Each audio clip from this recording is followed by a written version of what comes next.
اور منظر عام پر آنے کے بعد انہوں نے وہ سچ بیان کیے ہیں جو دبا دیے گئے تھے زور زبردستی سے، پریشرائز کر کے۔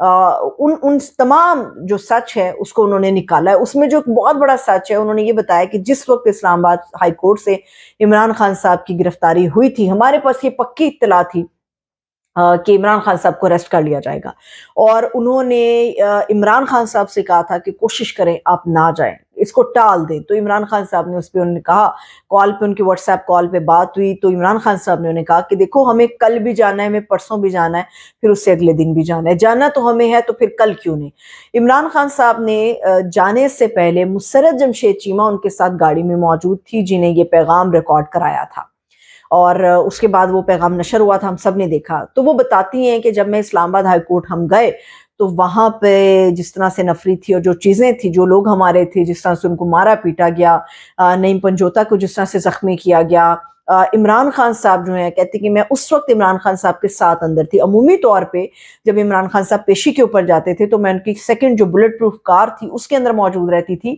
میں احاطے کے اندر نہیں جاتی تھی، لیکن اس دن ہمیں پتا تھا کہ عمران خان صاحب کے ساتھ یہ ہونے والا ہے اور ہم تیار تھے۔ عمران خان صاحب تیار تھے۔ عمران خان صاحب نے مجھے کہا بھی نکلنے سے پہلے کہ تم ہمارے ساتھ نہیں جاؤ گی، تو اس پہ وہ بضد تھیں کہ نہیں خان صاحب میں آج آپ کے ساتھ جاؤں گی۔ اسلام آباد ہائی کورٹ کے اندر جب عمران خان صاحب کی گرفتاری ہوئی، یہ تمام باتیں مسرت جمشید چیمہ بتا رہی ہیں کہ میں ان کے ساتھ اسی کیبن میں موجود تھی۔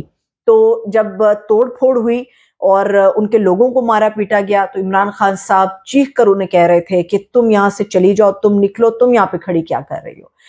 اس ایک واقعے کو بیان کرنے کا مقصد صرف یہ بیان کرنا ہے کہ عمران خان کے اوپر یہ جو مخالفین الزام لگا کر ووٹ حاصل کرنے کی کوشش کر رہے ہیں کہ بچوں، بوڑھوں اور عورتوں کو عمران خان سے اپنے ڈھال بنا چکے تھے، تو یہ وہ انکشافات وہ خاتون کر رہی ہیں جو پاکستان تحریک انصاف کا حصہ نہیں، جن کے پاس پاکستان تحریک انصاف کا ٹکٹ نہیں، جن کے اوپر یہ داغ لگ چکا ہے کہ انہوں نے 9 مئی کے حوالے سے جو پریس ٹاک کی اور جس طرح سے سیاست چھوڑی وہ عمران خان صاحب کے لیے بہتر نہیں تھا، پی ٹی آئی کے لیے بہتر نہیں تھا، یہ وہ خاتون بیان کر رہی ہیں۔ دوسری طرف عمران خان صاحب کے اوپر الزام لگتا ہے کہ ان کے دور میں ملک ڈیفالٹ کر رہا تھا، ہمارے پاس خزانہ نہیں تھا، قرضوں کا بوجھ تھا، انبار تھا۔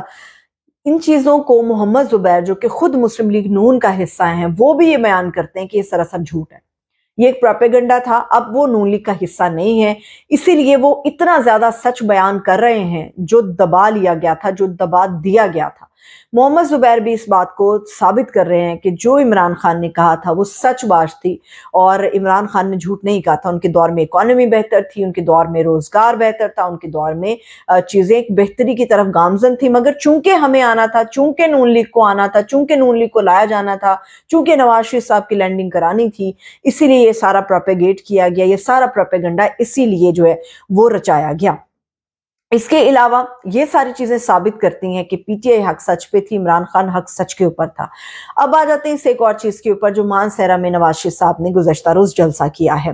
مانسہرہ میں یقینی طور پہ بہت بڑی تعداد میں لوگ آئے، اور لوگوں کی خوشی کی ایک وجہ یہ بھی تھی کہ مانسہرہ کی جو بہو تھی وہ اپنی شادی کے بعد دوسری مرتبہ شاید مانسہرہ گئی تھی، اور وہ بھی ووٹ مانگنے کے لیے گئی تھی، اور اپنے ہسبینڈ جو ہیں ان کے کیپٹن صفدر، ان کو اس ڈیوٹی پہ لگا دیا کہ آپ لوگوں کو جو ہے وہ ووٹ اکٹھا کریں گے لوگوں سے۔ مانسہرہ کے اندر بہت ساری چیزیں ہو سکتی تھی۔ مانسہرہ کے اندر نواز شریف صاحب نے یہ کہا ہے لوگوں سے، اگر آپ مجھے ووٹ دیں گے تو میں یہاں پر موٹر وے کا تو جال بچھایا ہے، میں یہاں پر ایئرپورٹ بھی بنا دوں گا۔ مانسہرہ کی عوام کیا چاہتی ہے؟ ان کے پاس پینے کا صاف پانی نہیں ہے، ان کے پاس قبرستان نہیں ہے، کھیلوں کے میدان نہیں ہے، صحت کی سہولیات نہیں ہے۔ وہ 4 بنیادی مسائل ہیں مانسہرہ کے جن کے اوپر نواز شریف صاحب نے گفتگو نہیں کی۔ مانسہرہ کی عوام کے لیے انہوں نے ایئرپورٹ کی بات کی کہ ہم وہاں پہ ایئرپورٹ بنائیں گے۔ نواز شریف صاحب ووٹ اس لیے مانگ رہے ہیں کہ وہ موٹر وے اور ایئرپورٹ بنائیں گے۔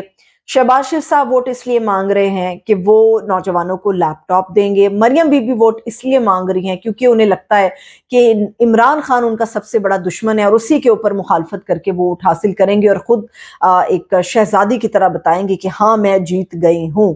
عمران خان کس چیز کے لیے ووٹ مانگ رہا ہے؟ یہ لوگوں کے لیے سوال ہے۔ عمران خان ووٹ مانگ رہا ہے اس لیے تاکہ ایک نیا پاکستان بلڈ کیا جا سکے۔ عمران خان ووٹ اس لیے مانگ رہا ہے تاکہ نوجوانوں کا مستقبل بہتر ہو سکے۔ عمران خان نے کسی سے یہ وعدہ نہیں کیا کہ تم لوگ پی ٹی آئی کو ووٹ دو گے تو تمہیں لیپ ٹاپ ملے گا. اس نے یہ وعدہ نہیں کیا کہ تم لوگ ووٹ دو گے تو میں موٹر وے اور ایئرپورٹس بناؤں گا. اس نے یہ وعدہ نہیں کیا کہ میں مخالفین کو گاڑنے کے لیے، ان کی شرمندگی کے لیے ووٹ آپ لوگوں کا مانگ رہا ہوں. وہ ووٹ اس لیے مانگ رہا ہے تاکہ نوجوانوں کو روزگار ملے. وہ ووٹ اس لیے مانگ رہا ہے تاکہ پاکستان کی گروتھ اچھے انداز میں بڑھ سکے. وہ ووٹ اس لیے مانگ رہا ہے سب سے بڑھ کے کہ اسلامو فوبیا کا خاتمہ ہو سکے، اور سب سے پہلے یہ کہ دنیا میں پاکستان کا ایک نیا مقام بن سکے. اب ووٹ آپ نے دینا ہے، فیصلہ آپ نے کرنا ہے کہ ووٹ کس کا ہوگا. مجھے اجازت دیجیے، اپنا بہت سا خیال رکھیے. خدا حافظ.